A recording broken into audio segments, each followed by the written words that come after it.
button. It's going to go.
Before we get started, I'd like to recognize Representative Clay Fuller from the great state of Georgia.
Good morning to everybody, and it's great to have everybody here today. I now call the Committee on Small Business to order. Without objection, the Chair is authorized to declare a recess of the committee at any time. Before we get to the main business of today, I ask unanimous consent to waive Representative Fuller onto the Subcommittee on Oversight, Investigations and Regulations, and the Subcommittee on Innovation, Entrepreneurship, and Workforce Development. Without objection, so moved. Congratulations. I now recognize myself for my opening statement. Welcome to today's hearing titled Restoring America's Industrial Base, the Role of Small Business in National Security. I want to thank our witnesses for joining us today and for bringing us expertise and experience to the important discussion. Our national security relies on more than weapon stockpiles. For generations, America's strength has been defined by both the power of our military and the tenacity of the American people. It is it's anchored on the determination of American entrepreneurs and the belief that in this country, if you are willing to build something, create something, and contribute something greater than yourself, there ought to be a place for you in the American story. And nowhere is that more evident than in the small businesses that help shape our defense industrial base. Sustaining strong and competitive small businesses, participation in the defense industrial base is not a choice, but it's imperative to the long-term national security interests of the United States. What our history teaches us is what our adversaries already understand, that the country's defense and industrial base is increasingly concentrated in a small handful of large companies, which means it's inherently fragile.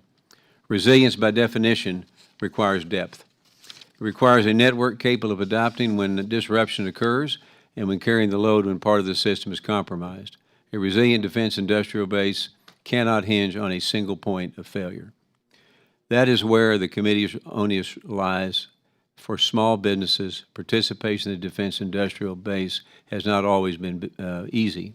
So too often, complex compliance requirements, limited access to capital, and lawyers of bureaucracy make it harder for new and emerging small businesses to compete and contribute. These are the ongoing challenges we need to continue to address. Now more than ever, it's time for small businesses to activate. We are living through a moment of historic investment in America, defense and manufacturing. The priorities of this committee, the direction of this Congress, and the guidance under this administration will point to the capabilities small businesses are uniquely able to provide. The door is open for small business. None of this happens by accident. The work of this committee is foundational, and as a committee, we must ensure that we are doing everything in our power to make good on our promises. We are responsible for ensuring American innovation is neither stifled by unnecessary complexity nor concentrated solely at the top of the supply chain. At the same time, capable firms remain on the outside looking in. We must ensure that the opportunity is real, competition is fair, and American small businesses have a genuine chance to contribute to our economy and national security. That is the work before us today. I want to thank all of you for joining us again today. I look forward to the conversation ahead. I now yield to our ranking member from the great state of California, Mr. Cisneros, for his opening remarks. Thank you, Mr. Chairman, and thank you to our witnesses for being here today. The Department of Defense obligated $755 billion in contracts in fiscal year 2024. Just over $97 billion of that, or 26.3% of eligible contract dollars, went to small defense contractors. These dollars point to the critical role small businesses play in supporting the DoD mission and the warfighter. So I was encouraged at first by an official estimate showing an increase to $98.9 billion going to small business firms in fiscal year 2025, an increase at DoD of almost $2 billion. However, the dollar figure alone does not provide a complete picture of the health of the defense industrial base. We will discuss today two worrying trends behind these numbers. The first is that the percentage of dollars awarded to small firms saw a year-over-year decrease to 25.7%. Small business contracts are not growing at the same rate as overall DoD contracts. The second is an issue I've raised here and through my work on the House Armed Services Committee that must continue to be a top priority, the shrinking industrial base. While small business dollars have gone up, small business participation has gone down. In fact, the number of small businesses in the government's ecosystem has almost halved. Over a year ago, Ranking Member Velasquez and I wrote about the decline of the industrial base in the Hill op-ed. We highlighted the importance of the SBA's program and contracting authorities that level the playing field for all small businesses to enter, compete, and have success in the federal market.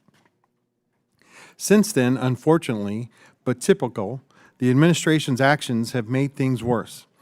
As one recent study summarized, the decline of small business participation is an existing trend exacerbated by the disproportionate impact of DOGE contract terminations. It is yet to be seen if the overhaul of the government's procurement regulations will be more than a word-cutting exercise and reduce non-value-added requirements for small firms. To date, the results appear to be uneven. While the rule of tool was retained, it is not secured as its future depends on a sunset provision. Some processes were streamlined, but particularly harmful buying practices known to drive small firms from the market have been bolstered. Further, contract consolidation and required use of contract vehicles will put more opportunities out of reach for small businesses, who we know leave the industrial base as a result. Rather than advocate for or assist small business government contractors, SBA is AWOL. They have gutted the workforce and diverted limited resources to a fishing expedition based on unsubstantiated and increasingly unrealized accusations in one small business program. DOD has also unfairly targeted all small businesses with a slickly produced but factually inaccurate social media video designed to intimidate small firms, even those who previously competed and won defense contracts. If we are serious about strengthening America's industrial base and securing our economic future, we should be expanding opportunities for all small businesses, not undermining them. There is almost universal agreement that the government's acquisition process has become too cumbersome, too burdensome, and needs to be simplified. I saw this firsthand during my time at the Department of Defense. CMMC has further upended the degree of difficulty, layering on new requirements small firms must meet without any guarantee of a return on their costly investments. Starting and growing a business is already incredibly difficult. Meeting the unique requirements to compete for defense contracts adds another layer of complexity, especially for small firms without the resources of corporate giants or the ear of this president. I look forward to hearing from our witnesses on what we can do to revitalize the defense industrial base and to ensure that as defense budgets continue to climb, the government is incentivized to leverage the capabilities, solutions, innovation, and competition that small businesses bring to the table. Thank you very much. Gentleman yields back. We will now move to witness introductions. Our first witness today is Mr. Moshe Schwartz. Mr. Schwartz is a senior fellow for acquisition policy for the National Defense Industrial Association and has spent over 15 years advising Congress on acquisition industrial base issues, including roles at the Congressional Research Service and GAO. Mr. Schwartz has testified before Congress and written extensively on defense acquisitions, reform contract policy, the Defense Production Act, wartime contracting, and other related issues. He holds an MBA and MS in public policy from Carnegie Mellon University and a JD from Yeshiva University's Cardozo School of Law. And he also is a baseball guy. There you go. And we thank you for being here today. Our next witness is Mr. Daniel Jaworowski. Mr. Jaworowski is President and Chief Operating Officer at Infinite Systems Engineering at Colorado-based Systems Engineering and Mission Operations Company, specializing in payload integration, space operations, and system sustainment. He's responsible for the establishing of policies and strategies and fulfilling Infinity's mission. Mr. Jaworowski has extensive experience in aerospace and defense, with a strong track record in portfolio management, space system development, and major ground system sustainment programs. He holds a BA in geography and an MS in management information systems from the University of Mary Washington, as well as MBA from Pennsylvania State University. known as Penn State University to many, right? I look forward to your testimony. Our next witness today is Mr. Anthony Closson. Mr. Closson is the founder and CEO of Colossal Contracting, a Maryland-based IT and professional services company that provides technology, communications, and mission support solutions to government and commercial clients. He is a military veteran and a former communications specialist deployed in Iraq. During his final assignment at Joint Base Andrews as an IT project manager, he laid the foundation for Colossal Contracting. 30% of Colossal Contracting employees are veterans. He earned a degree from the University of Georgia and Terry College of Business. Thank you for your service, and we appreciate you all being here today. I now recognize the ranking member, Mr. Cisneros, to briefly introduce our last witness appearing before us. Thank you, Mr. Chairman.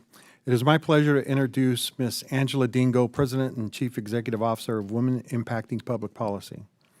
WIPP, or WIP, is a national nonpartisan organization that advocates on behalf of women entrepreneurs and serves as the voice for the over 14 million women-owned companies in the U.S. Women Impacting Public Policy has a proven track record of working directly with our committee and others in Congress to shape policies that create economic opportunities for women-owned small businesses and ensure procurement, inclusion, and access to the federal marketplace. Prior to serving as the CEO of WIP, Angela founded Ex Nihilo Management, an award-winning technology and management consultancy that provides governance, risk management, and cybersecurity. She holds a master's degree in management information systems and a bachelor's in computer science. WIP has championed key small business government contracting initiatives, including the Women-Owned Small Business Program, and has built, led, or joined coalitions to advocate for smart solutions to issue the range from access to capital and access to technology to family leave and health and child care. I just read with interest your piece from 2 weeks ago. The future of innovation depends on whether small businesses are at the table. I hope my colleagues will as well, and ask unanimous consent to insert this for the record. So moved. Thank you, Angela, and to all our witnesses for being here today. Gentleman yields back, and I also want to thank everybody for being here today. And before recognizing the witnesses, I'd like to remind them we got some rules here, rules in Congress, and remind all of you that your oral testimony is restricted to 5 minutes in length. If you see the light turn red in front of you, it means your 5 minutes has concluded, and you should wrap up your testimony. And if you keep talking after 5 minutes, you're going to hear this. That'll mean you're done, okay? And so forth. And also, you may see people coming in and out. There's other hearings going on today. And so you may see other members going in and out. It's nothing you said, nothing you did. It's just trying to cover all the bases. So with that, I want to recognize Mr. Schwartz for his 5-minute opening remarks. Thank you. Chairman Williams, Ranking Member Cisneros, members of the committee, thank you for inviting me today to testify. The views expressed are my own and not necessarily those of NDIA. The topic for this hearing, the role of small business in national security, is an important one. Today, I would like to make 4 points. First, small businesses play a critical role in the defense industrial base. In 1953, President Eisenhower signed the Small Business Act because he understood the importance of having a level playing field to give small businesses equal opportunity to compete for government contracts. General Eisenhower knew the importance of small business to national security. Small businesses represent 70% of the defense industrial base. Companies like OneBrief, which supports military operations by providing AI-powered software to enhance force deployment, and Aurora Engineering, which provides AI machine learning and simulation to support NASA missions, are contributing to mission success. But what is less well known is that small businesses also play a significant role in subcontracting. Small businesses make up approximately 50 to 55% of the subcontractor base for defense prime contractors. This brings me to my second point. The defense industrial base is shrinking. The defense industrial base has been shrinking because fewer companies are willing to work with the Department of Defense. As a result, the government has less access to advanced technologies and capabilities that commercial markets have to offer, less competition, which often results in increased costs, and a less resilient supply chain. Here are some numbers. From fiscal year 2011 to 2020, the number of small businesses receiving DoD contracts decreased by 43%, even as obligations to small businesses increased by approximately 15%. According to a Bloomberg analysis, in fiscal years 21 and 2022, the number of small businesses contracting with DoD decreased an additional 5%. This decline is occurring precisely when the federal government increasingly relies on commercial technologies. The reason for this decline was explained by Secretary of Defense Hegseth when he said, "We have been impossible to deal with. A bad customer who year after year changes our mind on what we want and what we don't want. We have to fix our own house first, provide clarity, simplify the system, allow more people to access it, give that steady demand signal." This brings me to my third point. We need to streamline the acquisition rules and help small businesses find the front door. There are too many acquisition rules, and they are overly complicated. In a recent poll by NDIA, companies were asked, "What do you find most difficult about government processes?" 56% cited the burden of the acquisition process and paperwork. 33% cited regulations. Some may argue that streamlining is code for repealing necessary oversight. On the contrary, done right, streamlining will increase accountability by clarifying lines of authority, shortening timelines, and improving outcomes without undermining oversight. Let me give an example. The Office of the National Cyber Director reported that current regulations are harming cybersecurity outcomes and increasing costs through administrative burdens. Many companies have reported that complying with the regulations is actually drawing resources away from actual cybersecurity programs and efforts. Finally, my last point, we can be smarter in helping small businesses. Even though the department has consistently met its overall small businesses target, the number of small businesses, as has been mentioned, working with DoD has declined. There are other methods that could be just as impactful or more in helping small businesses. Here are three proposals. One, promote the use of shared classified workspaces. Small businesses generally do not have the resources to build or maintain secure compartment information facilities, or SCIFs, creating a barrier to entry. We could encourage more use of companies like Nooks, which offers secure, high-end SCIF spaces for lease. And by the way, Nooks is a small business. Agencies could also provide access to underutilized government-owned SCIF space. Such access could help small and other businesses compete and provide new capabilities to the department. Two, streamline subcontracting regulations. When regulations placed on prime contractors must be included in subcontracts, we are actually placing regulations on small businesses. Congress and the department could view regulations to see when the benefits of flowing down requirements are outweighed by the costs imposed on subcontractors.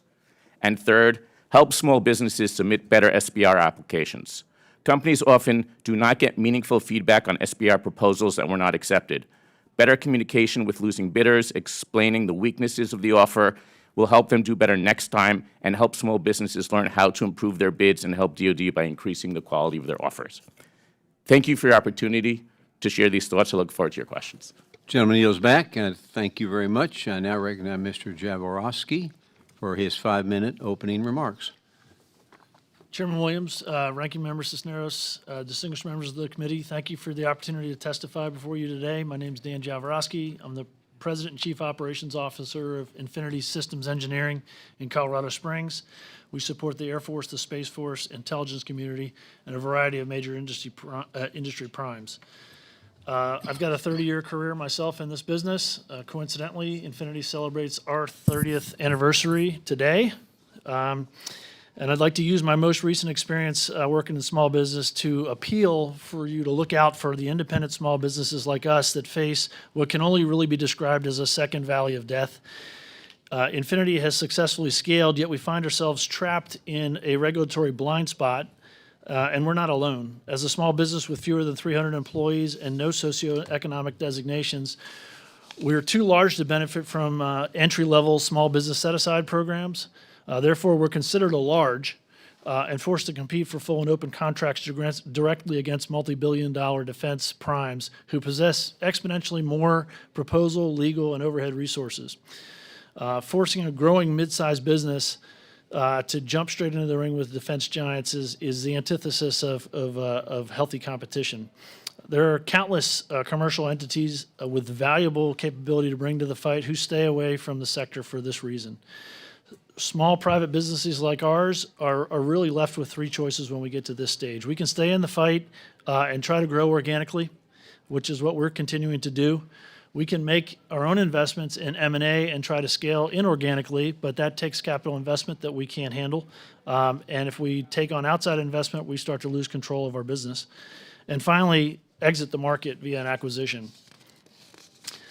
In the past 6 years, nearly a dozen privately held defense firms in Colorado Springs have sold to larger firms and/or private equity. All are now a part of significantly larger entities, thereby shrinking the base as we so see. I'm often asked by my peers and counterparts how I feel about the recent 8A audits taking place in government services, including defense. In short, I believe that they're necessary, but in my experience, most of these firms seemingly operate within the bounds of the law and with integrity. I do work with a lot of these firms that operate under the protections offered by legislation that's geared towards helping small, disadvantaged firms compete. However, many of these firms are very far from small, and they certainly are not disadvantaged. While intended to assist developing firms, the 8A program frequently grants immense advantages to massive multi-entity holding structures and conglomerations. These firms masquerade as small businesses, yet have shared corporate services and capital pools that far exceed the reach of an independent and truly small business. It's firms like ours that become disadvantaged when accommodation is made where accommodation is not needed. The frequent use of sole source non-competitive direct awards allows these firms to essentially name their price to the government. That has an impact on the labor force in that local market, and it severely undercuts the small businesses that have to compete based on price alone. The FAR overhaul designed to bring flexibility and speed is both necessary and overdue. However, these changes are only as good as the acquisition professionals executing them. Today, contracting shops are paralyzed by a weaponized protest culture throughout the industry. The fear of frivolous protest traps contracting offices in endless acquisition strategy design and source selection morass. The result is delayed acquisition schedules, sometimes for months or even years. For a small business that has already sunk hundreds of thousands of dollars into a pursuit, these delays drain vital capital that we need to fund independent R&D and to sustain our talent for future pursuits. In the end, the government feels this in increased rate structures. From a legislative perspective, this committee can do a lot to address these concerns, and I'm hopeful to see some of these things materialize.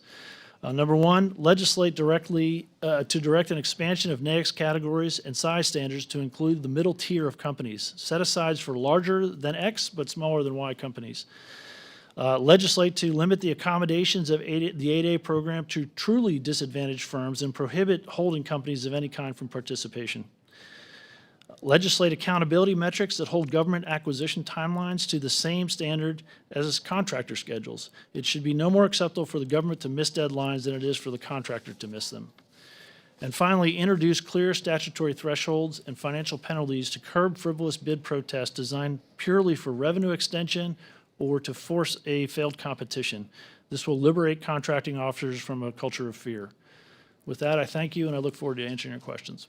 Gentleman yields back. Thank you. And I now recognize Mr. Closson for his 5-minute opening remarks. Chairman Williams, Congressman Cisneros, and members of the committee, thank you for the opportunity to testify today. My name is Anthony Closson, and I'm the founder and CEO of Colossal Contracting, a service-disabled, veteran-owned small business, IT value-added reseller, and integrator. As a VAR, we deliver comprehensive IT solutions combining industry-leading products, engineering expertise, integration services, and lifecycle support to maintain mission-critical technology environments. Thank you for holding this hearing on the important role small businesses play in strengthening America's industrial base and supporting national security. My journey to entrepreneurship began in the United States Air Force as a communications specialist affectionately known as a wire dog. At my duty stations in Japan, Joint Base Andrews, deployments to Kuwait and Iraq, I saw firsthand how government agencies depend on both public servants and private sector partners to accomplish mission-critical missions. In 2009, I founded Colossal Contracting and believe service to this country does not end when we take off the uniform. We build our company on the values defined our military service: integrity, accountability, teamwork, mission focus.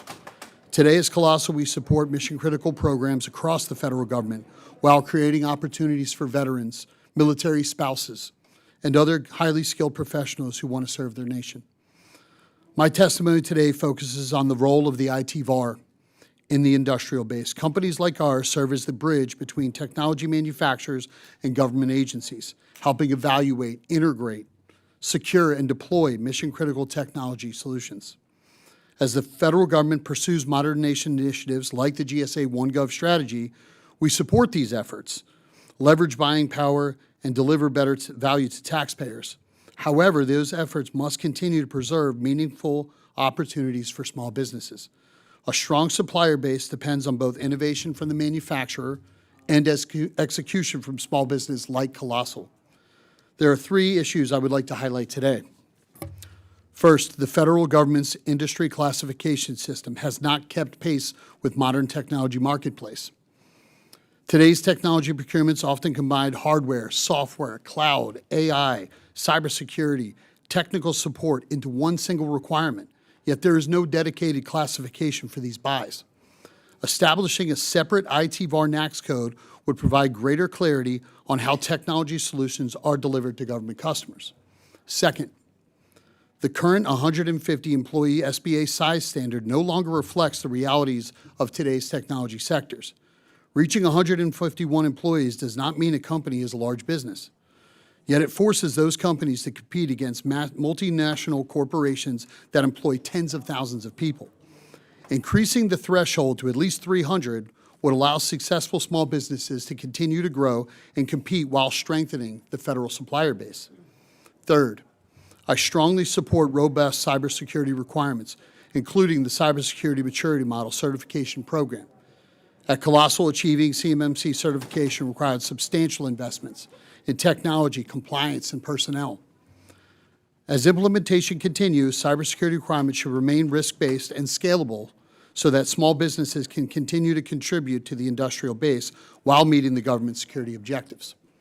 Before I close, I would like to thank the committee for its leadership in passing H.R. 2804 to codify the Rule of Two. This legislation helps preserve small businesses to compete for federal work and strengthen the industrial base by ensuring continuing to consider qualified small businesses as your first solution. Small businesses are innovators. We're job creators. We're veteran advocates, problem solvers, and mission partners. When small businesses succeed, our government gains competition, resilience, and access to the expertise needed to meet the ever-evolving national security challenges. Thank you for this opportunity to testify today and for your continued support on America's small businesses and the veteran community, and I look forward to any and all questions. Thank you. Gentleman yields back. I now recognize Ms. Dingle for her 5-minute opening remarks. Good morning, Chairman Williams, Ranking Member Cisneros, and members of the committee. My name is Angela Dingle. I am President and CEO of Women Impacting Public Policy, a national nonpartisan organization advocating on behalf of women-owned businesses. I am also a small business owner with more than 20 years of experience in the federal marketplace, helping companies navigate it successfully. Thank you for the opportunity to testify. This hearing asks the right questions. Small businesses are not bystanders to America's industrial base. They are its foundation. A procurement system built on a broad base of small firms is more competitive, more resilient, and harder for our adversaries to disrupt. A narrow one built up around a smaller pool of larger contractors is a national security risk. And yet that base is shrinking. In fiscal year 2024, agencies awarded a record $183 billion in prime contracts to small businesses, the highest total ever. But the number of firms doing that work has been cut nearly in half, from roughly 121,000 in 2009 to about 63,000 in 2022. Record dollars are flowing to fewer and fewer companies. As firms leave, agencies grow more dependent on a smaller group of larger incumbents, reducing competition, raising costs, and weakening the government's own leverage. It is the opposite of a strong industrial base. What is driving small businesses out? In a word, unpredictability. As a business owner, I factor risk into every decision: how I spend my time, how I price, whether to pursue an opportunity at all. I need real confidence that I have a chance at winning to justify the investment. When contracts are awarded and then abruptly canceled, when policy shifts without warning, that confidence erodes, and small firms simply walk away. Stability and predictability are not luxuries. They are conditions that keep us in the market and investing in the capacity this country needs. This is why the rule of two matters so much. It has long been a bedrock protection for small businesses, and any threat to it, even a potential one, raises risk and accelerates consolidation. Congress should retain and codify the rule of two as a true shall requirement, applied consistently across contract vehicles. WIP is proud to support the Protecting Small Business Competition Act of 2025, which does just that. We commend the committee for its unanimous approval of this bill and hope that the full House will follow your lead. I now want to talk about a program that is near to our mission at WIP, the Women-Owned Small Business, or WOSB program.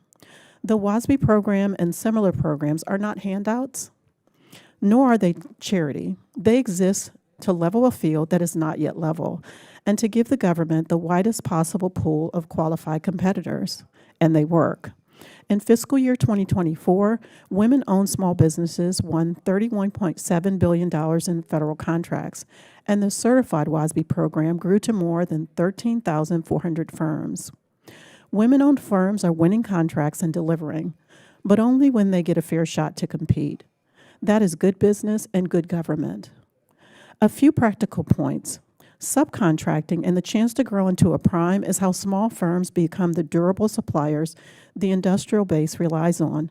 Both deserve protection. And the offices meant to champion us inside agencies, the OSDBUs, are understaffed or vacant. As the administration reexamines federal programs, the wide reach of those reviews has inadvertently captured offices and resources that are vital to small firms, even though supporting small business is squarely a competition and capacity issue, not a peripheral one.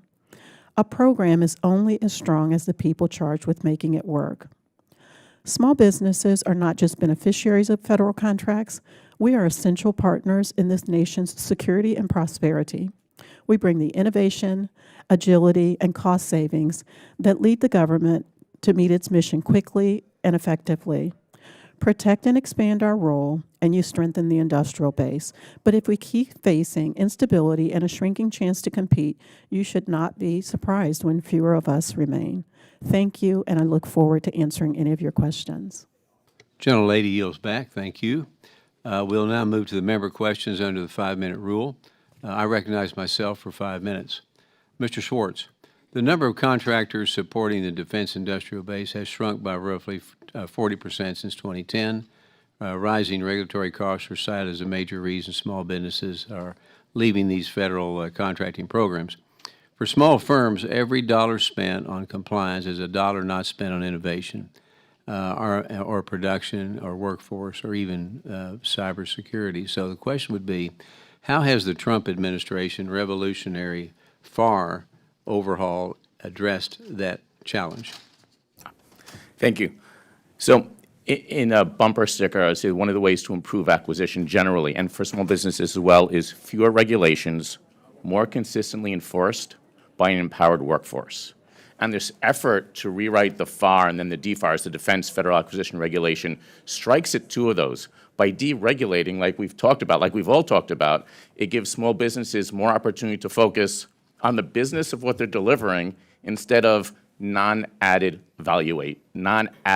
regulation and compliance. That's one. But the second thing, which might be the even more important impact that people don't necessarily think about, is the message we're sending to the workforce.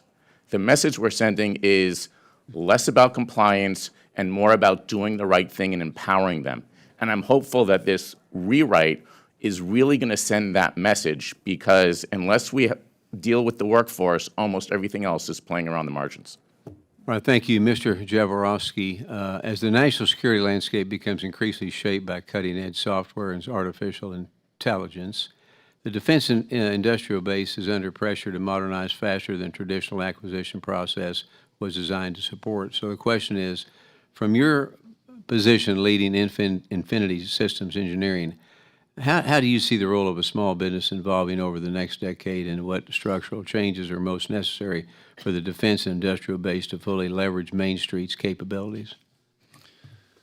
Thank you for the question, Mr. Chairman. I think that the recent extension of the Small Business Innovative Research Program is going to go a long way to help satisfy some of that gap that exists, particularly when it comes to AI. AI is something that's an area that we operate. We are active in the SBIR program. I'd love to see it become permanent, not just a 5-year extension, so that we don't have another lapse like we did recently. But that program is very, very encouraging for new entrants to this market to come in and participate. There's a lot of companies out there that don't participate in the defense industrial base that can absolutely bring capability that's well needed, and that program is really the way to do it. Okay, thank you. In limited time I got, Mr. Closson. Colossal Contracting's identity as a veteran-owned business speaks to something larger happening across the federal landscape, and it represents the growing recognition that smaller companies can often move faster and more effectively stay closer to the mission needs of government customers. So my question is, in an environment where agencies are looking for partners who can rapidly integrate emerging technologies and adapt to changing requirements, how does Colossal Contracting leverage its veteran-led mindset and small business agility as a competitive advantage? Thank you, sir.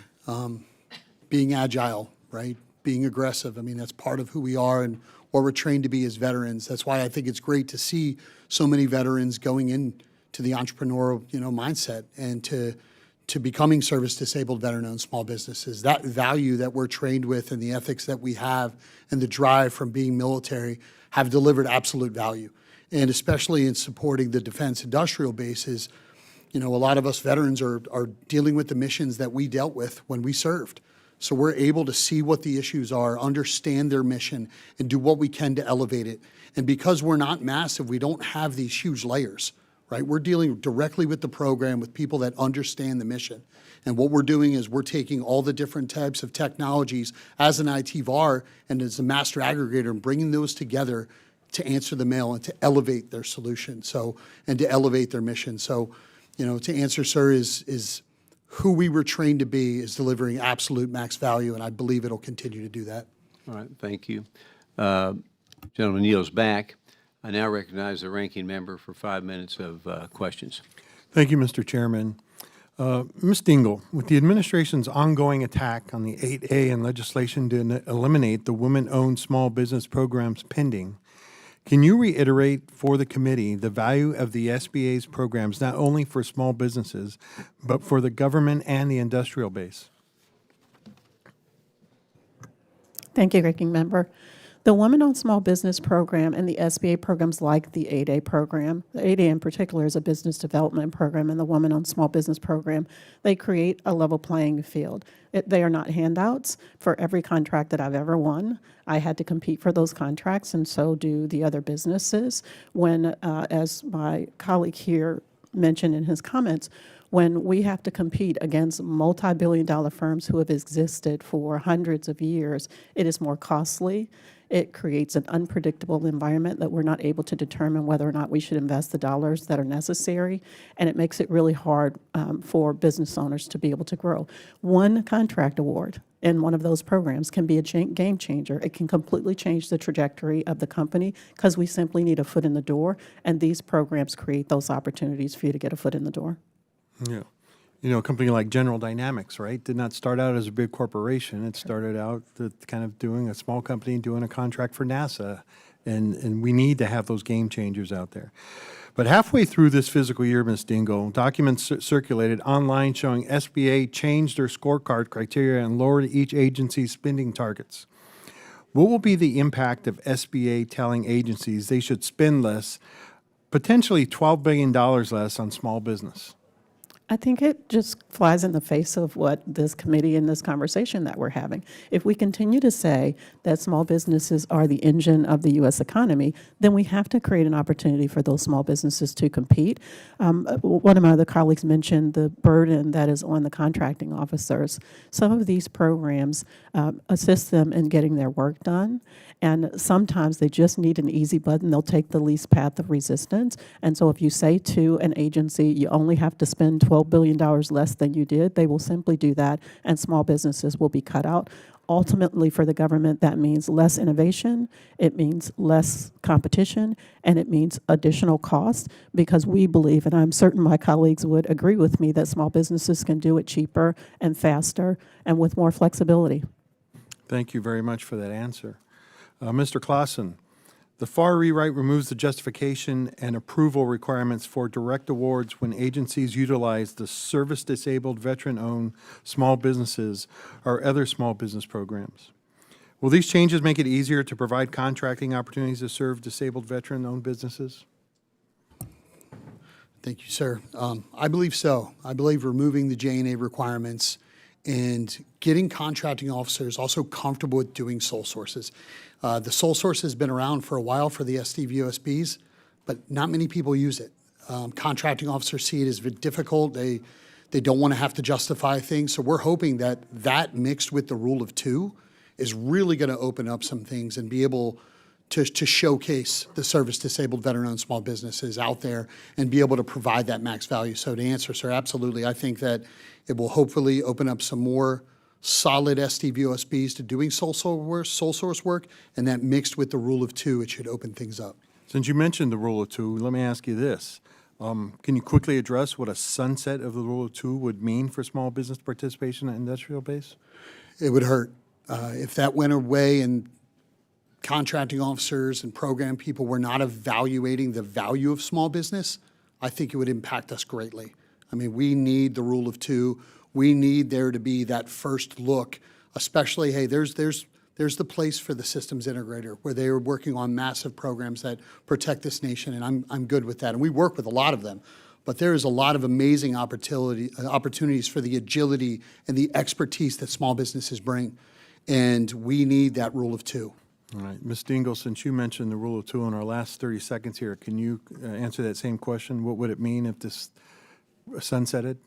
I agree. I mean, it would just be disastrous for small businesses. That rule of two helps me in my decision-making as a business owner when I'm evaluating whether or not I'm going to compete on an opportunity. The rule of two makes it something that's viable for me to consider for competition. And the predictability of knowing what's going to happen in this environment is what makes me decide whether or not I'm going to continue to do business in the federal marketplace. All right. Well, thank you for your testimony, and I yield back. Gentleman yields back. I now recognize Mr. Alford from the great state of Missouri for 5 minutes. Well, thank you, Mr. Chair. I'm also on the Appropriations Committee, and we have two markups across the hall, so I'm kind of back and forth. But I did not get to listen to your testimony, but I did read it, and I'm high on the end there. I'm excited that you're here today. So thanks for coming here. When most people think about our national defense, they think about large defense contractors, but behind every major weapon system, aircraft, and military platform is a network of small businesses providing innovative technology, specialized manufacturing, and critical supply chain support. Small businesses are essential to maintaining America's technological edge, and they're often the first to deploy emerging capabilities in areas like artificial intelligence, cybersecurity, advanced manufacturing, and electronic warfare, and they also provide the competition and innovation necessary to make sure that our military has access to the best capabilities available. However, despite their importance, the number of small businesses participating in federal contracting has declined significantly, raising concerns about consolidation within the defense industrial base and long-term resilience. And as we face increasing competition from adversaries such as China, it's critical that we expand opportunities for innovative American companies to enter and succeed in the defense marketplace. Today's hearing provides an opportunity to better understand those challenges and identify ways Congress can strengthen small business participation in our defense industrial base. I represent a great base in the DoD family, Fort Leonard Wood. We also Whiteman Air Force Base, but we have exciting things going on. We have a technology park 10 square miles on the base in Fort Leonard Wood in the southeastern part of our district, where we're trying to attract more small defense capabilities there. So, Mr. Jaworowski, did I pronounce that correct? Very close. All right, very, very close. Jaworowski. Better? All right. Better. Your business started out contracting with DOW and then won a SBIR award. What led you and your company to pursue that award after receiving multiple defense contracts? Thank you for your question, sir. We, you hit the nail on the head at the beginning of your statement and question there. Infinity's been around for 30 years, but we're founded on subcontracts with the large primes. So some of those large primes today are still some of our biggest customers. We're primarily a services company, providing engineering services to those primes and to DOW on the satellite operations front. About 5 years ago, we made the decision that we were seeking out some higher margin work. We didn't really want to leave DOD and go into the commercial space. And we saw SBIR as an opportunity to bring some ideas and innovations to the table that we saw as gaps with some of the large primes that were probably not meaty enough for them to go after themselves. But they were difference-making enough for us that we were able to innovate and capitalize on that program. And it's been a game changer for us. Mr. Schwartz, as you know, Secretary Hegseth proposed a $1.5 trillion defense budget for fiscal year. We're going to be taking up the defense appropriations in the coming weeks right across the hall. How can Congress make sure that small businesses are positioned to compete for these dollars? That's a great question. And I think there are a lot of examples. There are a lot of things that Congress can do to help small businesses have a level playing field. And I'll just reiterate two of them. One is when a company loses an SBIR, right, they don't necessarily get the feedback that would help them do a better bid next time. Right? Now, this actually, because GAO bid protests had been mentioned, this was a problem with bid protests, where companies didn't know why they were losing bid protests. So Congress actually legislated and said, DOD, you will do enhanced debriefings. And they did. And companies thought that was very helpful. In fact, my understanding is the data said that bid protests decreased because companies understood. That's one thing that Congress could do. They could say, you shall give better debriefings for SBIRs. So companies know how to compete better. And another one, very quickly, is shared SCIF space. Companies don't always have the investment, if they're small businesses, to invest in that, which means they can't compete for the bid, and then they can't perform. Excess SCIF space in GSA, for example, is a great way, like for a pay-for-fee, like a WeWorks, is another opportunity. Well, two very innovative ideas. I think we had similar legislation with other government contracts that passed through this committee and the full House, I believe, that required the government to give explanations to small businesses of why they did not secure a contract. And I think maybe this would be good to look at this in this case and also the shared SCIF space. Great ideas. We'll get to work on that. I yield back. Thank you. Gentleman yields back. I now recognize Ms. Goodlander from the great state of New Hampshire for 5 minutes. Thank you, Mr. Chairman, and thank you to our witnesses for being here today for this really important hearing. I want to start with two numbers that have come up in this hearing, 51 to 5. 51 to 5. That's how many prime defense contractors we had in this country in 1993, 51. Just 7 years later, we were down to 5. And this was driven by consolidation that the Pentagon itself blessed. Fast forward to today, we're seeing this same movie once again, even more consolidation. And Mr. Jaworowski, I want to be sure to emphasize this very powerful portion of your written testimony where you described the second valley of death, this frozen middle where small businesses like yours are trapped with three really challenging options. The first, and I applaud you for pursuing it, to continue to try to operate in this environment where the deck is stacked against you, the rules are not written for you, and I want to work with you and each one of our witnesses who are here today to help us write better rules of the road. When I think of President Eisenhower, General Eisenhower, Mr. Schwartz, you invoked him. I think he would be very disappointed in the progress that we've made since 1953. We've reversed course from where we should be. And I came to Congress having worked in the antitrust division at the Justice Department, where we worked really hard to dust off the federal code to give and empower people across our administration, including in the Pentagon, the confidence that they can enforce the rules that we have on the books. And I'm here now, and I want to write better rules of the road that are going to help businesses trapped in the second valley of death. The three options you have in front of you, can you just say a bit more about the two other bad options that are available to a small business like yours, sir, in the second valley of death? Sure, I'm happy to. Really, selling out is what we see most prevalent.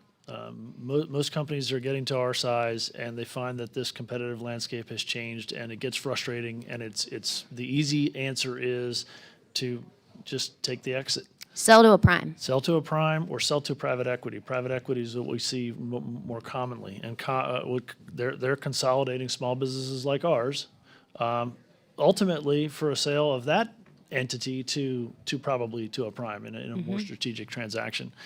The second road is really to say we're going to go to try to acquire another company ourselves, and that is capital intensive. Right? Yeah. And that's a really challenging decision to make for an independent privately held company. And if the capital is just not there to do something like that. So we would have to take on an outside investment, and when we do that, you're probably going to lose some control over your company, and we're not interested in doing that either. Well, I appreciate that. Mr. Closson, can you speak to, I gather you are also riding through the second valley of death. Yes, I am. We're on that in our world as an IT VAR. As soon as you go over 150, you are now competing against systems integrators and very large companies. If you walk into Colossal's headquarters today, you'll hear music playing, people, enjoying life, but it's a small business feel, right? It's a culture that we created that we will lose, right? If we can't compete, because as soon as we go over 151, without things like the gentleman was saying here, losing who you are, selling out the private equity, making a massive investment that you don't have, right? You're going to lose who you are. I said the other day to our group that I wish and I hope and I will work as hard as I can that Colossal becomes a legacy company and that we can stay around for a long time.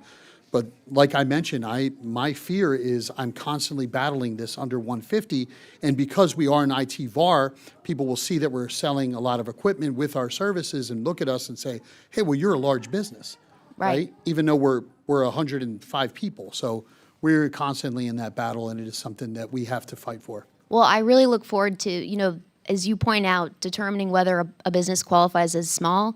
Sounds like an easy exercise. We clearly have not gotten it right under federal law, so I really look forward to working with you on this important legislative measure that we should correct as soon as we possibly can.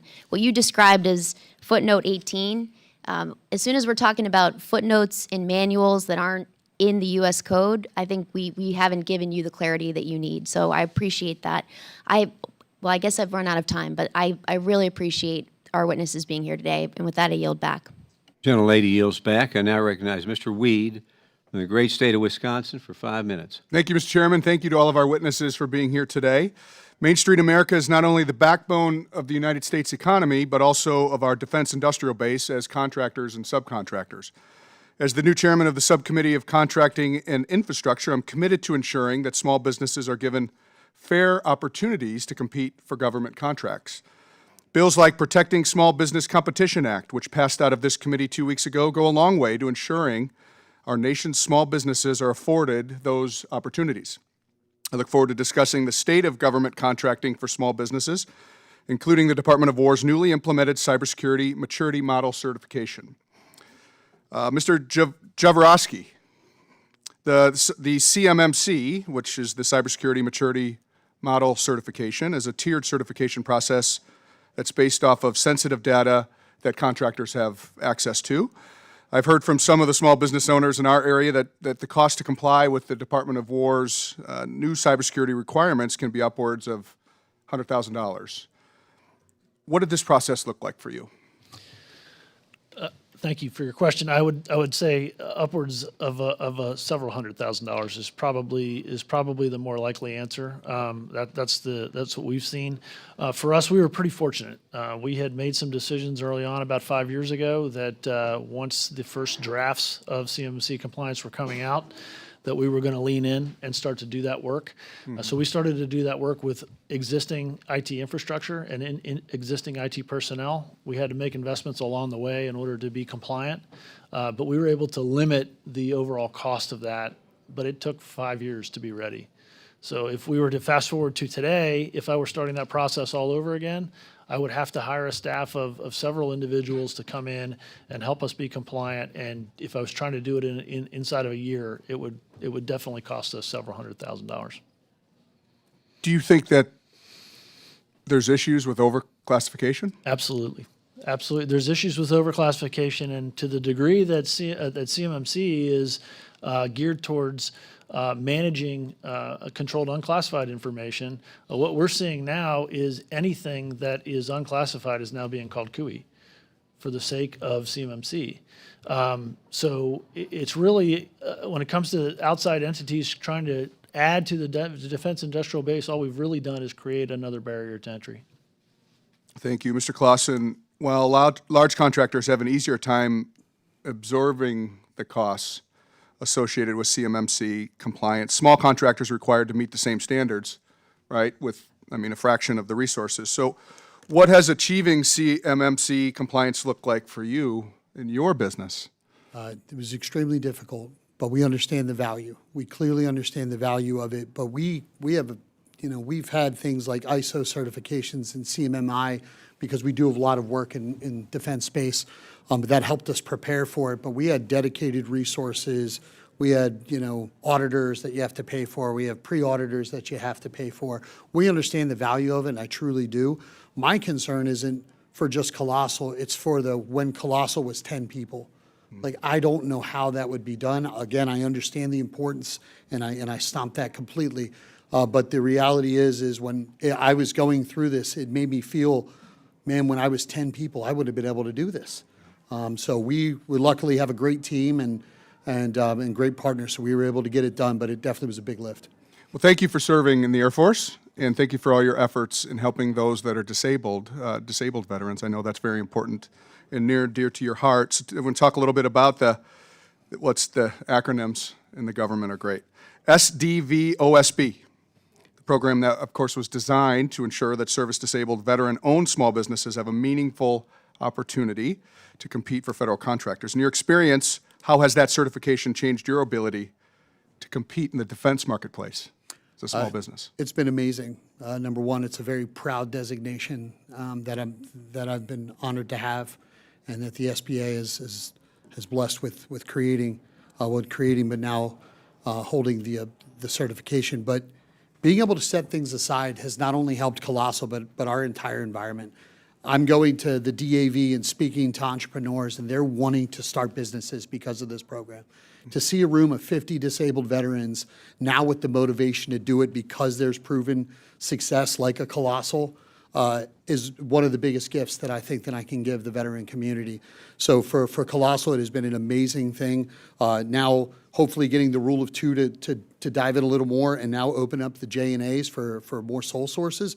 I hope we attract more people in, but it's been a blessing. All right, thank you. I yield back.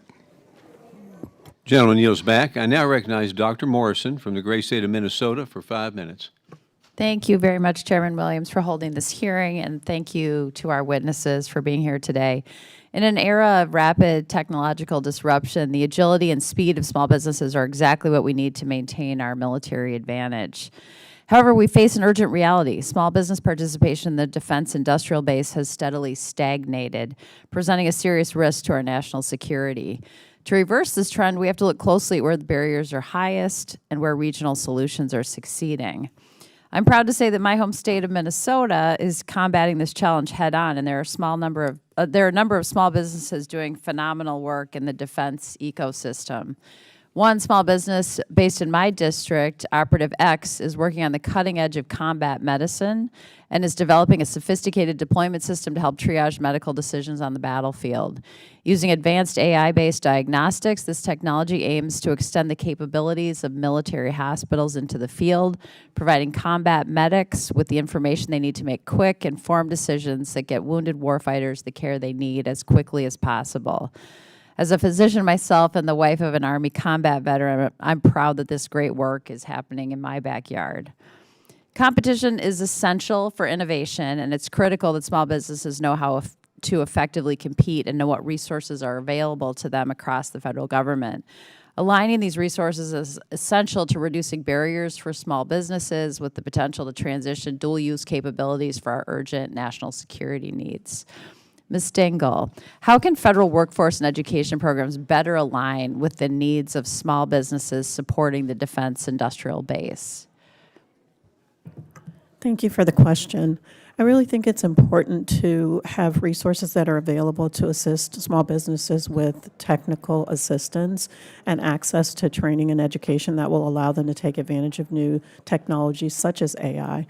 We've worked with our partners and we understand how important AI is to the growth of small businesses, but decisions about the affordability of those technologies, the availability of those technologies, and how they might be available, access to them, those conversations are happening without those small businesses. And it is the small businesses that bring that innovation to the defense industrial base. So ensuring that small businesses are involved in those conversations, that the pricing and access to those technologies are available to small businesses, because we simply can't afford to buy into those technologies and create new products and services at the price point that exists right now.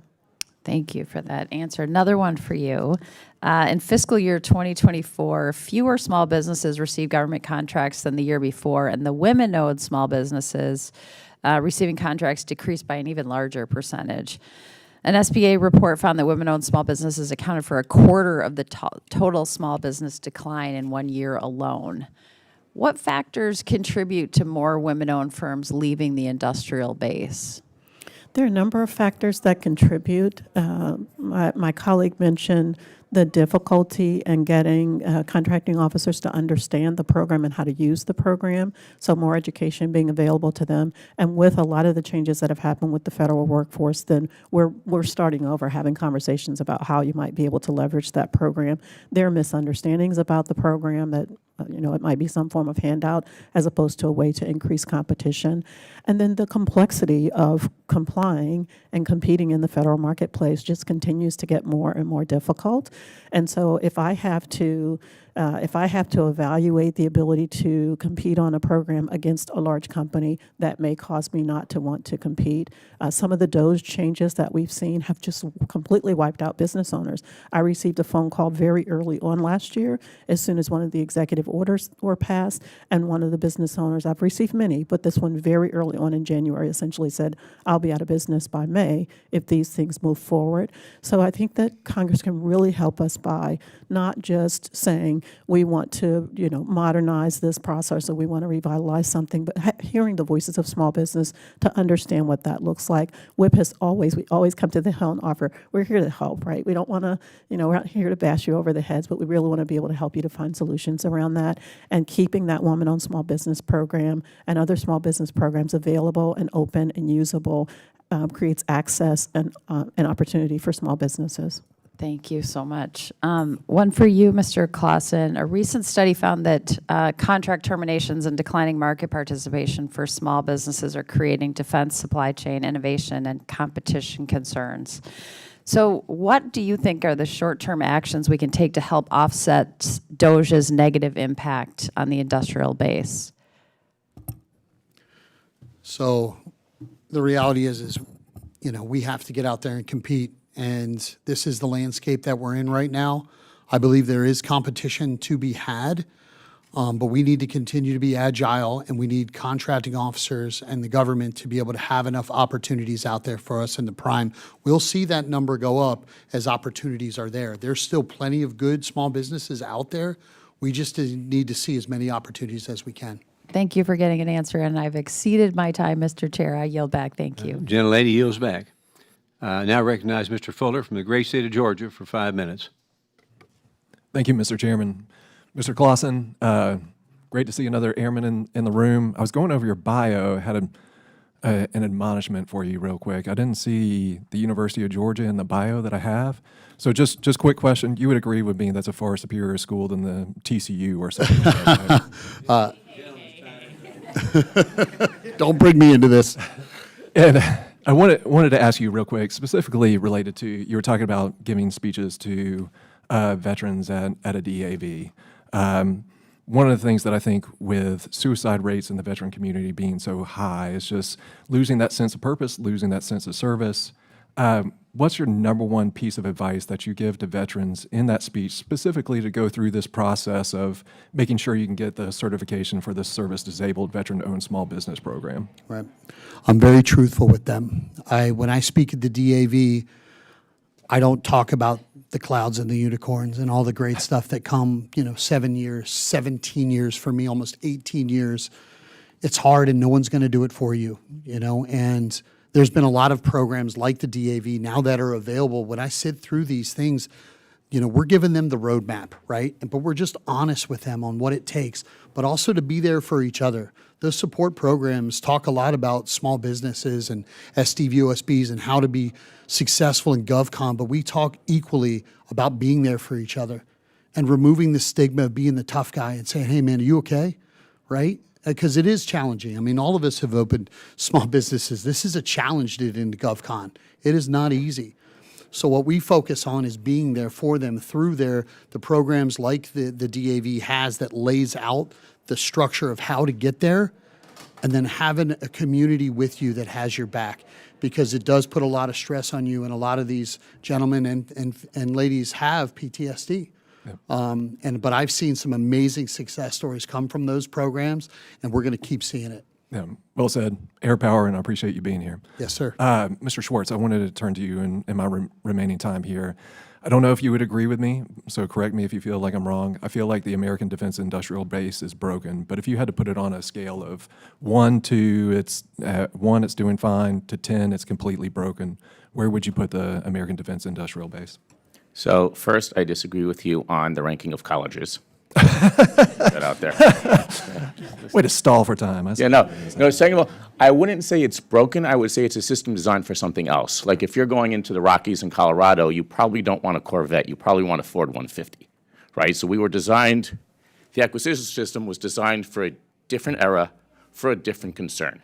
And we have not shifted to the right system or the right car. It is substantially problematic. I'll just give one example, and I think it highlights the whole concern. The attack drones that we used most recently in Iran were reverse engineered from the Iranian Shaheeds. That shouldn't have to happen. Yep. So if that... Yeah, absolutely. And obviously you've highlighted here in your testimony that small businesses can help fix those problems. You refer to it as small businesses finding the front door, and back home I'd call it the front porch. One of my concerns is that the defense industrial small business base that may get into this may be on the coast, east and west coast. I represent Appalachian communities. What would be your one piece of advice for me as a legislator or leader to make sure small businesses and entrepreneurs in Appalachia are getting involved in the defense industrial base? What can I do to help them? I'm going to say 2. I apologize. One is work really hard to get rid of all those ancillary regulations that are not priorities, right? Cybersecurity is important, but you can't focus on your job and cybersecurity when you're also given 20, 25 other regulations that really aren't as important anymore. And the second is help them figure out where to open the door, right? And sometimes that might be helping them, giving them the contact. Sometimes it might be legislating in ways to ensure that DoD is reaching out, because what we need from our acquisition workforce, and this is, I think, the key here, is for them to have the time and the support to slow down and say, I don't want to push the easy button. I want to find the best solution. And sometimes the best solution is a small business, but if you don't have the time to sit back and say, let me do my market research and really scout out where to go and who's out there, we're not going to get them. Yes, sir. Mr. Chairman, I yield back my time. Thank you for your testimonies.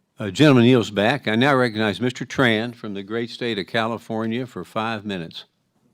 Thank you, Mr. Chairman and the ranking member for today's hearing. Thank you for our witnesses for being here today. Los Angeles and Orange counties are home to one of the nation's most dynamic aerospace and defense manufacturing and research ecosystems. I'm especially proud to represent Auriga Space, located in Garden Grove. I've had the chance to tour their facility with their CEO, Winnie Lai, and see firsthand the amazing work that they are doing to develop the first electromagnetic launch system for rockets. From advanced manufacturing and satellite technology to defense software and precision engineering, small businesses throughout Southern California are helping build the systems that keep America secure. Small businesses are often the source of breakthrough technologies and specialized capabilities that our national security depends on. But there is a troubling disconnect. The federal government is spending more on our national security than ever before, but the share of contract dollars going to small businesses declined. In fiscal year 2025, the Department of Defense awarded nearly $500 billion in contracts, but only a quarter of those went to small businesses. That's less than the year before.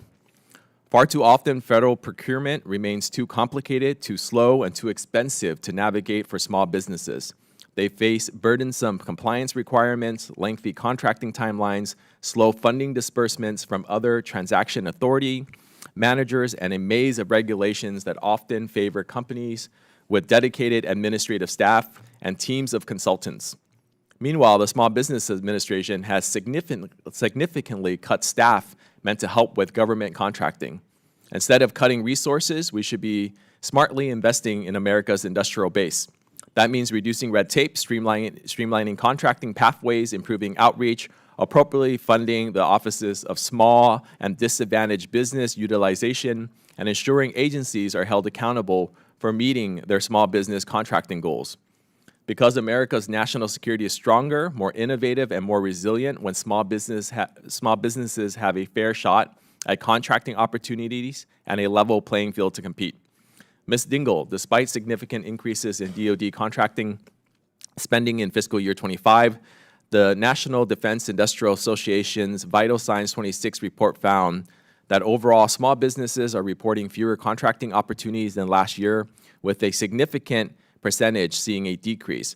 What do you think we can do to ensure that the department is structuring contracts in a way that small businesses can compete and perform? Thank you for that question. I think there are a number of things that that you can work on. As my colleague mentioned, the process of getting into the front door can be extremely difficult. So if you're not already in that defense industrial base, it's nearly impossible to get in. Less and less agencies are permitting new entrants because you need to have a clearance in order to get a contract, and you need a contract to get a clearance. So that's one of the issues. The other is if there's anything that can be done to lessen the burden of all of the compliance requirements. I grew up in cybersecurity. I've worked in defense for many years. I understand the importance. So it is it's necessary to have cybersecurity provisions in place, but the amount of money that it costs for a company to comply is nearly impossible, and some companies are getting out. Sometimes the procurements come out, and it's 180 some odd pages of things that you have to be able to read and respond to. And for small businesses, we just don't have the staff that are necessary to be able to navigate those things and to respond to those types of requirements. So streamlining the requirements in a way that doesn't necessarily burden small businesses would be great. Thank you for that. Ms. Dingle and Mr. Closson, while small businesses may receive contracts, the actual funding is frequently delayed. Government inefficiencies and other acquisition bottlenecks are the cause. As you know, these challenges create severe cash flow problems for small businesses. How would you expand multi-year procurement authorities that the DoD help create more stable business opportunities for both prime contractors and subcontractors? And secondary to that is, would this help reduce the barrier to entry for small businesses? Ladies first. Thank you.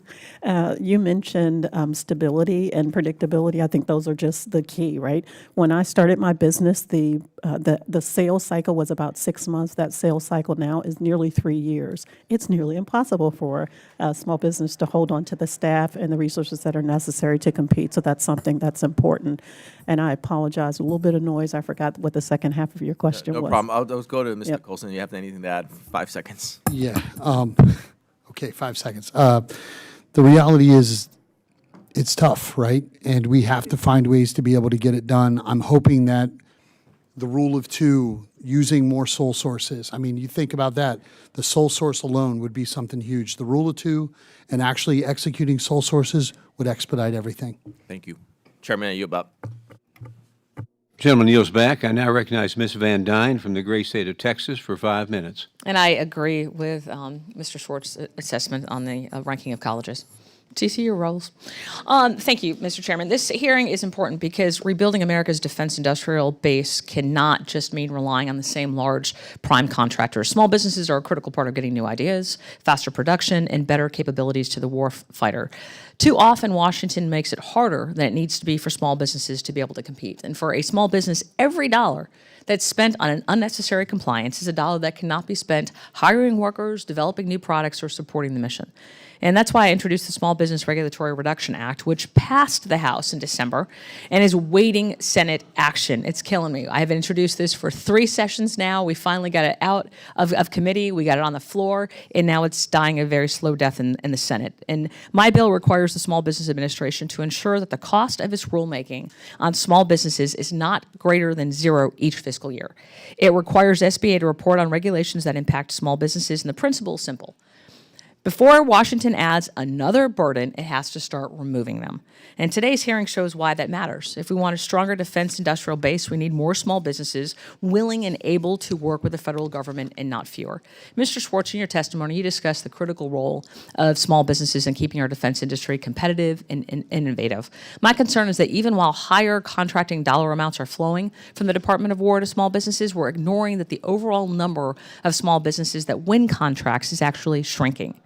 So what does the shrinking number of contractors say exactly about the health of the defense industrial base, and what makes it less attractive now for small businesses to work with the government than it was 5 years ago? So the first one is shrinking. What does it say? So you may have noticed I eat kosher, and I'm Jewish, right? I lived in a city, there is a point, really, I promise. I lived in a city that had one kosher pizza store. The food wasn't great. Their service was not great. And it could be cleaned up a little bit. One day, another kosher pizza store opened up 2 blocks away. You would be, I guess, not surprised how quickly that first pizza store, the pizza got really good, and the service was excellent. It's the same thing here. When you have that decline in the industrial base, you are losing that competition. When you're losing that competition, you're losing that hunger to improve and get better to win that contract. At the end of the day, that is, I think, the example. Okay? Now, I was thinking of food, so I totally forgot the second question. I apologize. In the last 5 years, do you think that government has made it harder or easier for small businesses to be able to work with? Oh, I think they've definitely made it harder, and I'll give one example. As was mentioned, every dollar matters for small businesses, and what they need is that predictability of business. And yet we saw this year the SBIR authority lapse and then get renewed. Right? That interruption of SBRs that some companies knew they were going to win and got disrupted and lost that cash flow is a huge problem for planning on business. So that's just one example of including some of the ones that we talked about in cyber. So one option to really help small businesses, I think, is make some of those authorities permanent so companies know they can count on it and don't worry every single year that it's going to disrupt their business. Yeah, I appreciate that. I remember we had a witness here in front of the Small Business Committee several years ago from the defense industry. And he held up a three-ring binder that's about 4 inches thick. And he said, this is the regulation we're sitting here talking about today. If you pass this, I close my doors.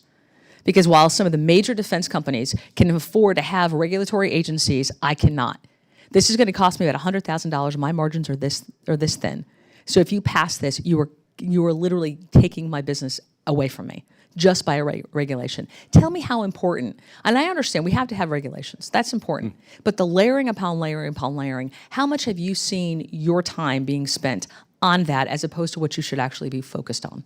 So I can't say my time because I don't run a small business for defense. I'm here for the NDIA, the National Defense Industry Association.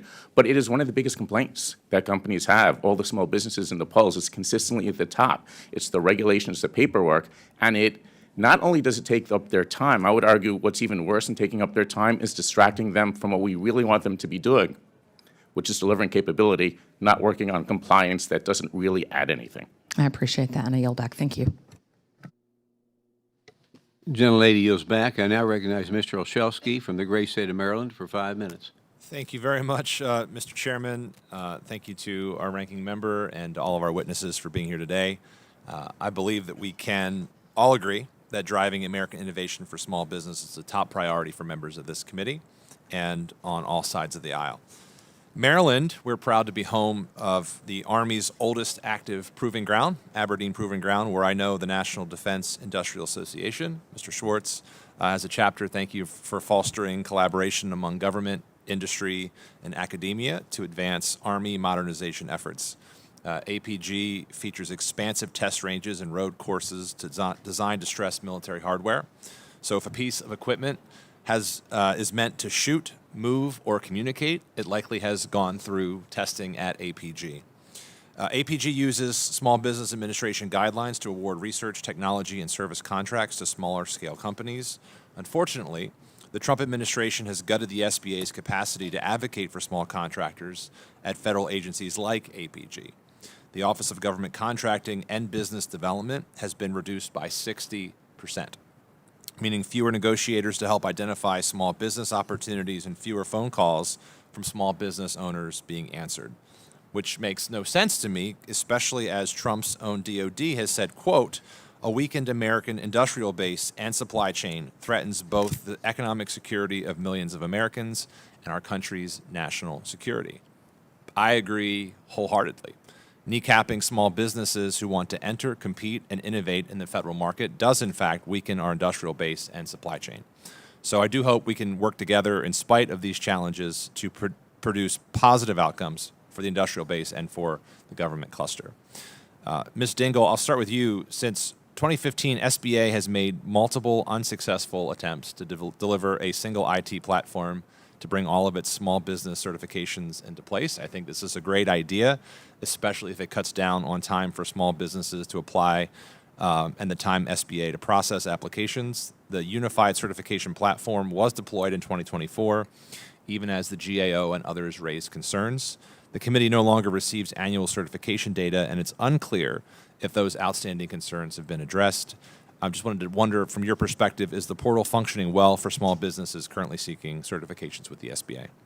Thank you for that question. So I'm not certain whether the portal is currently functioning well. It was. Okay. The challenge for our business owners is they don't have a person they can contact at the SBA to figure out what's going on. The workforce has just been moved around. I won't say decimated, but small businesses need a point of contact in an agency or in the SBA, for instance, to be able to get the answers that they need. Just like we were talking about debriefs on a contract, you need a debrief on what's happening with your application, and that's not possible right now. Sure. Hopefully it's something we can address together. I want to thank the committee for recently passing legislation I sponsored requiring the SBA to provide Congress with more comprehensive information on the certification portal and related programs.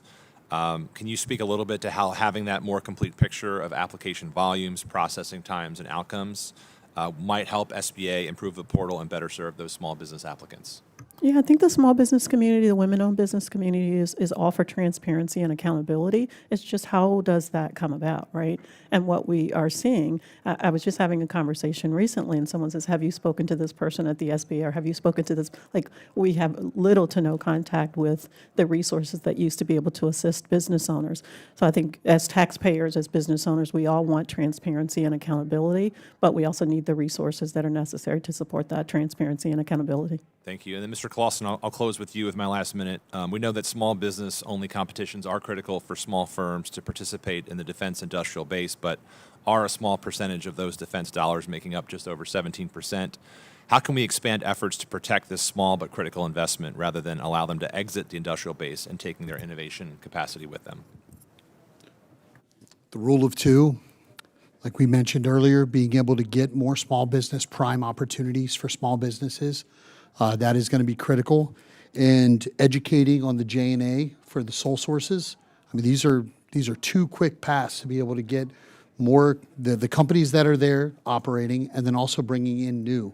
But we need more prime contracts. Right now, I would say the majority of our work growing, was subcontracting, right? So being able to give us the opportunity to compete at the prime level as many times as possible is not only going to strengthen who's there, but it's going to bring more in. Thank you very much. Appreciate the witness's time. And Mr. Chairman, I yield back. Gentleman yields back. I now recognize Mr. Bresnahan from the great state of Pennsylvania for 5 minutes. Thank you, Chairman, Ranking Member, and thank you to all of our witnesses for being here today. The defense industrial base has long been one of the United States' most important economic and national security assets, creating jobs, strengthening communities, and helping keep the American people safe. While many hear defense contracting and think of large corporations and mega contractors, small businesses located all over the country play a critical role in supporting our national defense and military readiness. In northeastern Pennsylvania, we see this firsthand. Small businesses throughout northeastern Pennsylvania provide specialized services and equipment that help ensure our service members have the tools they need to complete their missions safely and effectively. During the committee's annual Small Business Showcase last month, I was proud to welcome Inert Products, a small business representative from Pennsylvania's 8th Congressional District. Inert Products is a veteran-owned small business developing advanced training aids and life-saving equipment that help security forces detect, respond to, and defeat explosive threats. Anyone who saw their state-of-the-art tactical robot at the showcase saw firsthand how Inert Products equips our troops and allies with the best possible equipment to protect them while they protect us. Another standout example is Noble Biomaterials, who produce thermal, radar, and electromagnetic interference shielding technology that protect our warfighters and critical military assets. Based in Scranton, Noble manufactures lightweight, flexible, low observable materials that help our service members operate more effectively and avoid detection in high-risk environments. Small businesses like these protect our troops and save American lives. But we must continue to ensure they and companies like them are given fair opportunities to thrive in the space, which will in turn create local jobs, benefit our communities, and provide for their families. So my first question is for Mr. Schwartz. In your testimony, you cited the overburdensome paperwork and regulatory process that often push away potential defense contracting small businesses. Obviously, that barrier to enter the marketplace shouldn't be impeded by unnecessary paperwork. Is there anything tangible that we can be doing in Congress to simplify the process? Yes, there are a couple of things, but one is there are a lot of regulations that stem from statute. So if you look at the federal acquisition regulation overhaul that's being done right now, the revolutionary overhaul, what they are doing is taking everything that is not required by statute and taking it out, right? But there are things that are required by statute that have been required by statute because of things that are 20, 30 years old that perhaps we have not reviewed of late that are still in there that is not being reviewed because of this overhaul, because the administration has no authority to take that out or any of the agencies. So one thing that could be done is a systematic review of the statutory requirements and regulation with a very simple question. Is this doing more good than harm? Right? Because some of those, there used to be a regulation that said you had to use dollar coins in every vending machine on a base. That was ultimately repealed because of something that Congress did, or there was a requirement, you had to use double-sided paper, right? Those might be requirements that are examples that we may want to start reviewing those and getting rid of those so we can focus on the important things. So that would be at the top of my list. Well, the 11 words you never want to hear. We're from the government, and we are here to help. So, honestly. My second question for Mr. Closson. First of all, thank you for your service as the founder of the service-disabled veteran-owned small business.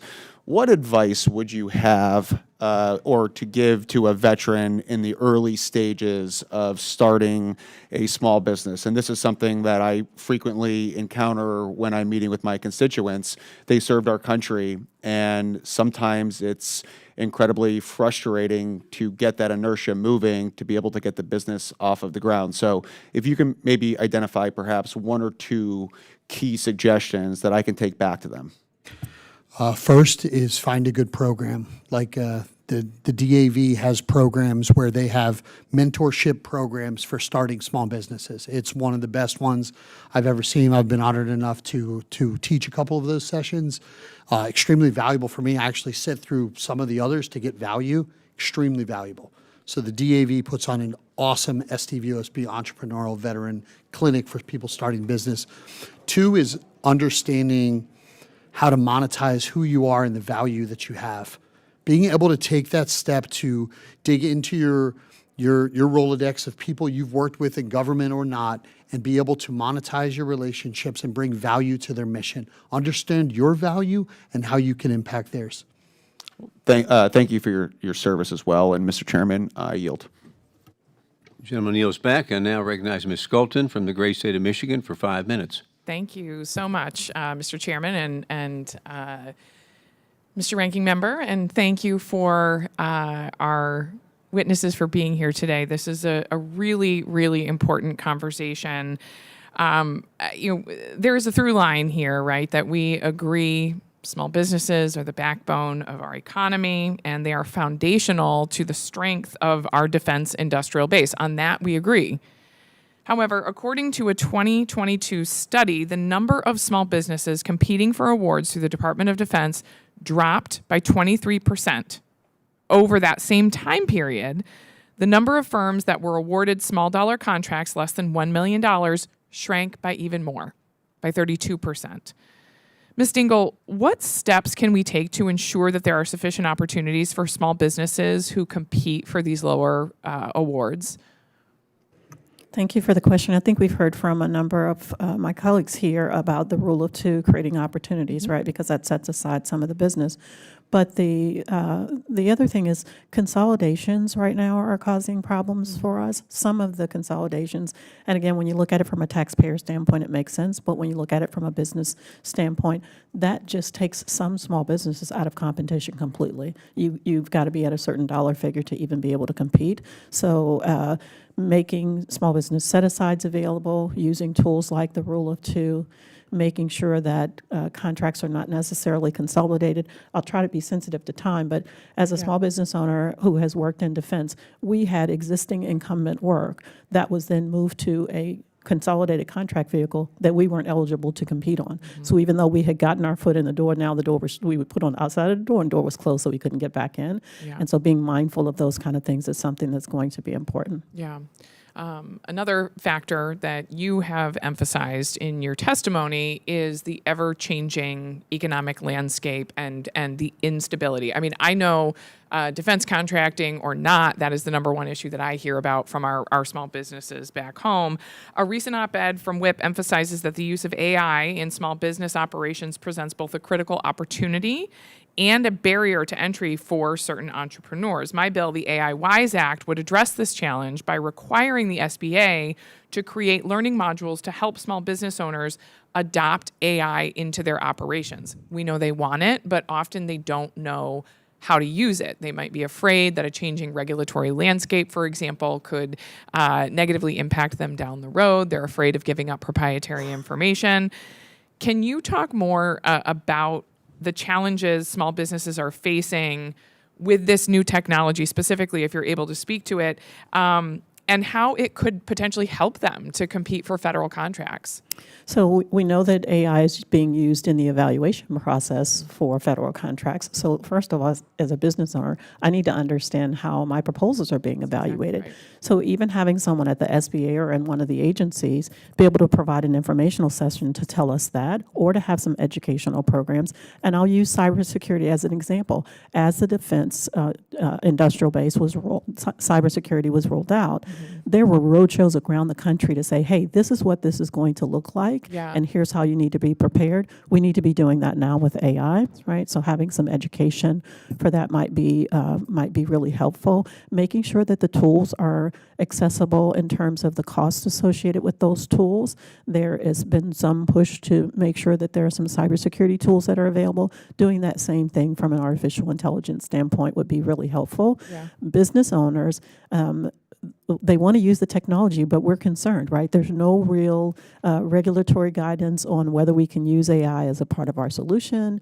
There's no real guidance on what our exposure is with respect to privacy and loss of data for our clients. And so some assistance in that area would be great. That's very, very helpful feedback. We teach our students the first thing you learn in an English class is write for your audience, right? It's almost dystopian to think that that audience might be AI, but the reality is we know that this is evaluating our proposals, and so making sure folks understand how to prepare that is critically important. We're teaching students now how to write smart AI prompts to get it to do what they want, getting our small business owners prepared for drafting their proposals is a really good idea. We'll follow up with your team. We'd love to chat out some specifics there. Thank you. My time is almost up, so I'll yield back. That was very helpful. Thank you, Ms. Dingle. The gentlelady yields back. I now recognize Mr. Petronas from the great state of Florida for 5 minutes. Thank you, Mr. Chairman. My district, Northwest Florida, I've got over 100,000 veterans. I got 25,000 active duty, and it's definitely a stable part of the country because of their understanding commitment to service, mission. But I think I'm going to leave this kind of open for anybody that wants to chime in. What are we doing right and doing wrong? I know there's so many different organizations and groups that assemble to help those warfighters transition into careers, small business. But again, I'd rather you just throw darts at us where we're dropping the ball and creating problems to help those transitions, because otherwise there wouldn't be some of these different organizations trying to be the nonprofit solution, whether it be Operation New Uniform or what have you, that tries to help that. So Mr. Chairman, I'm open to any that wants to chime in. Sure. So as somebody who transitioned, a while ago now, it's been 17 years, but having friends that are transitioning now and also working with Mission 22 and DAV and all of these agencies, these nonprofits trying to transition, is having these programs available within the military, right? Because right now they're having to go outside of that. The military's done an amazing job from over the last couple of years of doing better transitioning. We have a former colonel that works with Colossal now, and I was asking him because I was curious. He said it's getting better, right? And that there's a lot more care into that transition. But I think specifically around wanting to start an SDVOSB, a veteran-owned small business, a small business in general, are there classes available during that transition that they can point them in that direction and say, because a lot of it, they train us to go get a job, right? Hey, this is what you need to do to go work for Lockheed or Raytheon or whoever else, and we're figuring that out.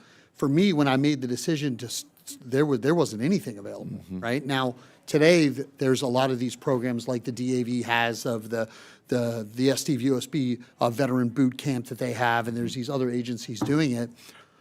But my question is what is the government doing to foster that within the military?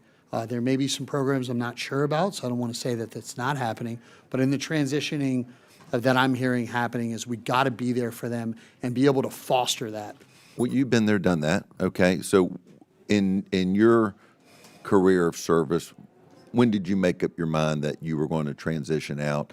And ideally, what is the perfect timing to try to catch somebody with those transition procedures? Absolutely. With me, it was, when I got to Joint Base Andrews, I really got a better view of how the contractor can support the mission. And I was like, man, I think I could do this. Like, I really believe that I could bring value to this mission as a contractor, and I can still serve the nation, right? Because I didn't want to take the uniform off, but I wanted to find a way to continue to serve. So in that transfer time is what I started doing is asking these companies I was working with as a military member, hey, how's this work? I was just interviewing everyone. They probably thought I was crazy. But I knew that this is the path that I wanted to take, but there was nothing there for me. So the answer to your question is it's probably different with every member, right?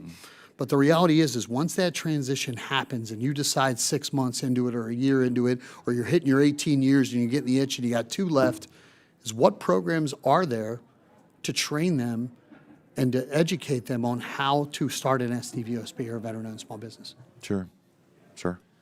Yeah, I would add to that. I think that the programs that are there to support transitioning service members into industry are great. We utilize them all the time. We hire from them frequently. When it comes to active duty internships, they frequently take place at the very tail end of the career. And if you've got somebody that like Mr. Closson said, that is maybe got a few years left, that's a really good time to expose them to some of what industry has to offer, the challenges that industry faces, so that they can make an informed decision about where they're going to take their future.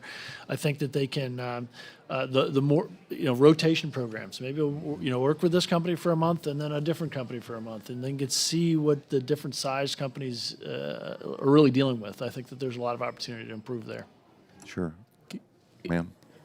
Thank you for your question. And might I add that doing those rotations would be really helpful for small businesses because we want that expertise. And I think that exposure for the folks that are still in will give them a sense of what the two environments look like, because it can be pretty shocking to come out of the military or come out of federal service like myself and then transition into business. Gotcha. Thank you. Do I have time to answer? Oh, thank you. I will be very quick. You got 15 seconds. 15 seconds. One of the things I think is very often overlooked is many veterans who leave the department, leave and they're like, I saw this problem.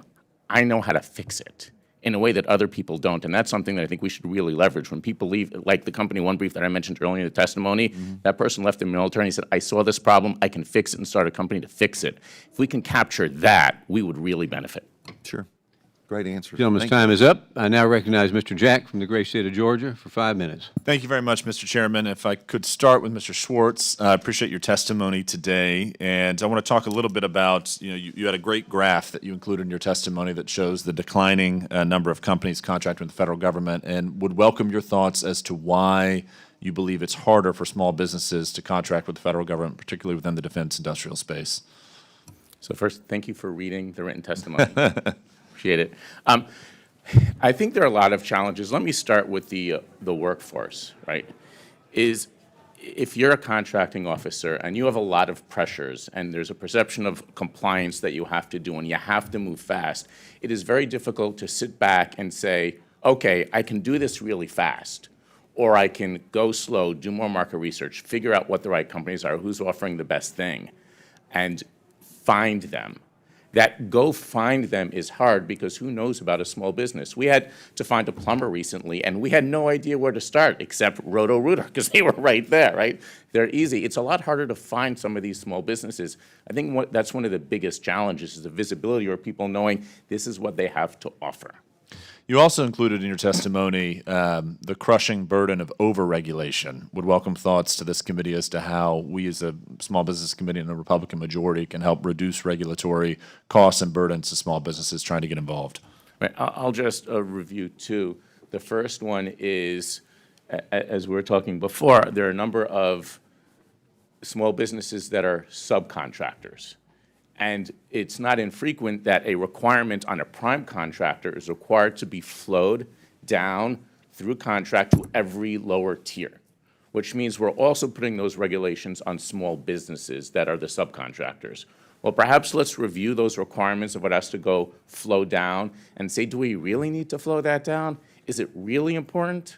And related to that is systematically go through all of the regulations and say, this is a regulation because it's something that was passed in 1992.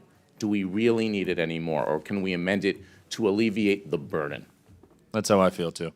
Mr. Jaworowski, appreciate your testimony as well, and I would welcome for this committee an answer to this question, because as a small business that does not have an SBA certification and must compete in the broader small business category, how challenging is it for those types of businesses to win awards, and do you believe you're at a disadvantage in terms of the contracts offered to you because of it?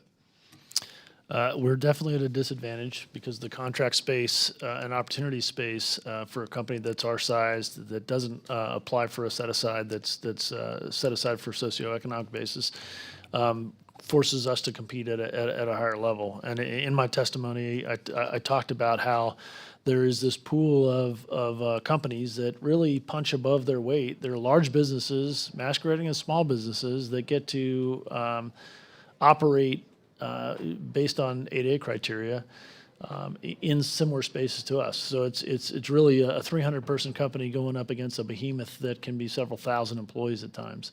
So it's very, very challenging to find the right opportunity space. And frequently, if those companies that are large are pursuing a small business set aside where we can compete, we often see contracting officers electing to do a direct award to an 8A rather than have a full-blown competition.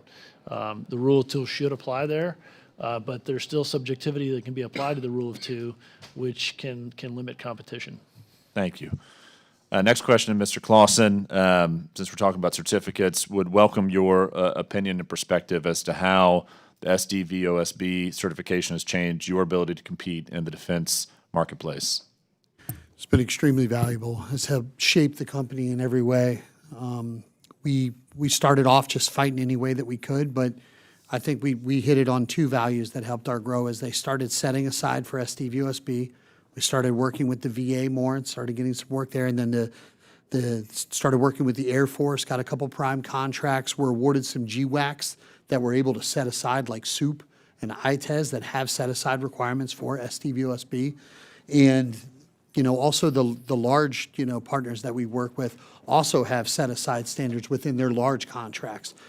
You just got to be out there and work as hard as you can and find the avenues. They don't run and punch you in the face. You got to go look for them and hunt them down through your relationships. But they're out there, and we really hope to see more. Well, I appreciate y'all's testimony today. And with that, Mr. Chairman, I yield back. A gentleman yields back, and I'd like to thank our witnesses today for your testimony and for appearing before us. It's been a great hearing. I hope when you go back home, you can tell your friends that there are hearings that people don't yell and scream at. And there's much of what we talked about. The ranking member and I were just talking about how much we agree from party to party on small businesses today. So I want to thank you for being here. Without objection, members have 5 legislative days to submit additional materials and written questions for the witness to the chair, which will be forwarded to the witnesses. I ask the witnesses to please respond promptly if that happens. If there is no further business, without objection, the committee is adjourned. Thank you.